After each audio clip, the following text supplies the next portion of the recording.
CCL fans, welcome back. How y'all doing? Now, I will be the first to say that I miss baseball.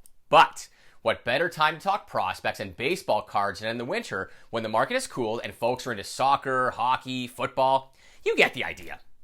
Now, in today's episode, we are going to take a look at some opportunities that exist in the baseball card market as it relates to 4 players who had very, very nice Arizona Fall League campaigns, plus one bonus AFLer who just missed an MVP in my eyes, although he was an AFL All-Star. These are players whose popularity has dwindled, offering better entry points to purchase their first Bowman autos. Their names essentially have been swept away by subsequent new products, namely 2022 Bowman Chrome, which is all the rage right now, or even 2022 Bowman Draft, which will release in a couple of months, or so they say. Of note, if the player does not have a first Bowman auto, they didn't make the list.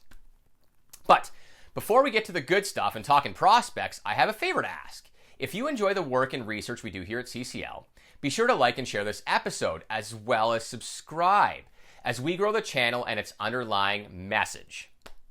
So, for those unaware, the Arizona Fall League is referred to as baseball's finishing school. I had no idea personally. By implication, it's loaded with players who are developed and just need some extra reps and tweaks. And while that is true with some of these athletes, keep in mind that the pitchers and hitters in this league can vary in terms of skill level and may lend itself to skewed stats. But of note, many players who have refined their craft in the AFL, like J-Rod or Aaron Judge, for example, became superstars. But it is also a who's who at times, with hindsight as a guide. Now let's kick things off with a favorite of many in my circle, and that is Mr. Jordan Walker. Now, of all the athletes to be mentioned here today, Jordan is the one who is the most MLB ready, in my opinion, and in the opinion of many others. Being just 21 next May and potentially in the show at that age would put him in some very nice company like J-Rod and Channel fave Michael Harris in terms of a debut. And we all know how well their cards performed as a result when they debuted. Walker has exceptional power, speed, and a cannon for an arm, which I love, so his ceiling is massive. Did you know one of his throws from right field this fall was clocked at nearly 100 miles per hour? That is ridiculous. But his fall performance was equally brilliant, where Jordan hit 286 with 5 bombs, 6 doubles, and 77 at-bats. At 6'5" and 220 pounds, he sounds more like a wrestler in WWE to me. But more importantly, his size and ceiling and track record suggest big things are in store for this would-be major leaguer. Thankfully, Jordan Walker's 2020 Bowman Draft Chrome auto prices have softened. On November 13th, the PSA 10 auto sold for $1,220, and November 22nd, $1,225. Now, all these prices may seem high when compared to Rookie of the Year winner Michael Harris, whose 2020 Bowman Chrome autos and PSA 10 sell for about half of that, with the last PSA 10 selling on November 20th for $660. Now, I think a premium can be paid for Walker since his cards were redemptions, meaning in all likelihood there are less of them. But also, he doesn't have refractors numbered to $499. That said, his prices perhaps should not be double that of the reigning National League Rookie of the Year. But with his skill set and ceiling, I think money could be made over the longer term, and certainly should be a card you seek out if we see further softening in prices. Then there's Jordan Lawler, who I will give honorable mention to, but very much on my radar. Jordan had a great 2022 MILB season, and promotions were plenty. His Arizona Fall League was no different in terms of production, but was cut short when an errant pitch broke his shoulder. Now, you could do a lot worse than getting in on Jordan Lawler's 2021 Bowman Draft Chrome Auto and PSA 10, which last sold for $471 on November 20th, but I imagine his prices will soften as people get all jazzed with the new releases. But to be clear, I am actively a buyer and shopping Jordan Lawler cards. Then there is Zach Veen, and to be clear, I have never, capital letters, never been a fan of Zach Veen. He's currently ranked by MLB.com as the Rockies' #1 prospect and 23rd overall in the top 100. With such high scouting grades, it's hard to think otherwise. In fact, 4 of the 5 scouting grades are 55 or better. That is so impressive. Plus, his Arizona Fall League performance and sliding card prices are forcing me to finally take a look at him. Veen has been drawing comparisons to Cody Bellinger, who ironically is circling the drain in his own career, it would appear, and I will assume they are referring to the Cody Bellinger of the Dodgers from 2019 and prior. Ironically, of course, the Jays are rumored to be signing Bellinger. I mean, unreal. As mentioned above, Veen had a tremendous AFL campaign, hitting .333 with 16 steals, 15 walks, and 8 Ks, which may point to improved discipline. But overall in his career, generally Veen strikes out twice as much as he walks, so keep that in mind. Perhaps most important are his 2020 Bowman Draft Chrome autos in PSA 10, prices which continue to slide and look appetizing. A base Chrome auto just sold for $325 in PSA 10 on November 15th, and his refractor auto in PSA 10 has sold for around $500 in the month of November in 2022. That's very interesting to me, and I finally may start to stock up on Veen. The kid is going to be just 21 next season, and we'll likely see AAA or more if things go as well as they did in the fall. Andy Pages is next on the list.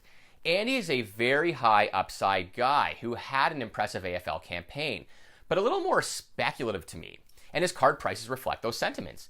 Pages was just 21 years old in AA last season, where he notched 26 bombs, some of which were like highlight reel caliber, just moonshots. And he will be just 22 next season, and if he makes AAA, that is not bad at all. It's for the age of 22.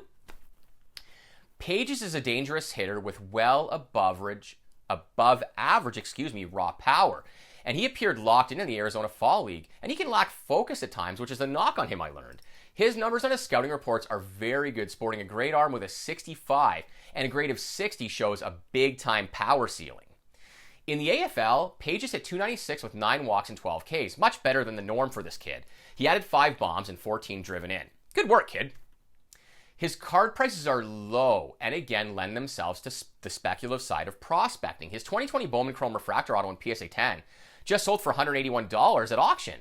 And I think Pages is worth a look, and I'm targeting his cards, but accept that he could go to 0 as another guy with a great propensity for the long ball who just can't put it together.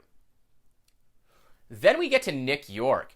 His AFL was very, very good, where he notched 2 bombs, had 18 RBIs, and hit .342. Also of note was his nearly 1-to-1 strikeout to walk ratio, which was much closer to his 2021 results, and not 2022, where he had some cold streaks, as noted in our hot and cold episodes. York also whacked 8 doubles. He hit a ton of line drives, squaring up the ball routinely, and had lots of hard contact, and showed that he may be regaining his 20-homer potential, which is completely in line with his scouting assessment. York's 2020 Bowman Draft Chrome Refractor auto in PSA 10 just sold for $500, although that is probably AFL post-AFL hype, whereas a month ago the same card was just $256. My recommendation is to be opportunistic if cheap York cards surface this winter. York plays in a great organization and is just 20 years old, 21 next spring, and AA is in the cards. Now, and lastly, we move on to Zach Britton of the Toronto Blue Jays. Folks, I will acknowledge there is some bias here given that he plays for the Blue Jays, but what market do I know better than my own farm system? If you follow Zach on social media, as I do, you will note that he has a great attitude towards the game of baseball and life, and it's one of the things I like most about Zach, aside from his torrid AFL campaign. His great attitude both toward life and baseball spill over into his work ethic, and moreover into his performance on the field. And the older he gets, the better he seems to get. Take a look at his 2022 numbers, where he split time between high A and double A, and compare that to his 2021 low A Dunedin numbers, where he was actually old for that level. This season, there was improvement across the board. You'll see it. And his Arizona Fall League was even better, hitting .404 with a home run, 3 doubles, and an OPS of 1056. He also sported a 1-to-1 strikeout to walk ratio, 7-to-7 respectively. I can say from experience watching him, he is patient and gets into good counts. I think with a few more bombs, he could have actually been the AFL MVP, but being an all-star is not the worst thing that can happen to a guy, and certainly made collectors take notice. Now, drafted as a catcher, Zach profiles as a right fielder, which is probably a good thing for Zach, as the Jays have about 700 catchers in their system right now. I mean, they have a lot of catchers. The downside is that Zach is 24, although that will hold true in 2023 as he celebrated his 24th birthday in September.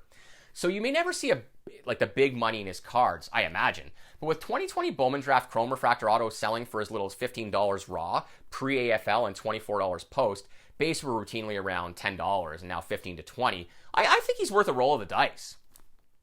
Folks, that is all. Thank you very much for watching, and tell me in the comments, who are you targeting, excluding, of course, 2022 Bowman Chrome prospects? You should all know me better than that by now.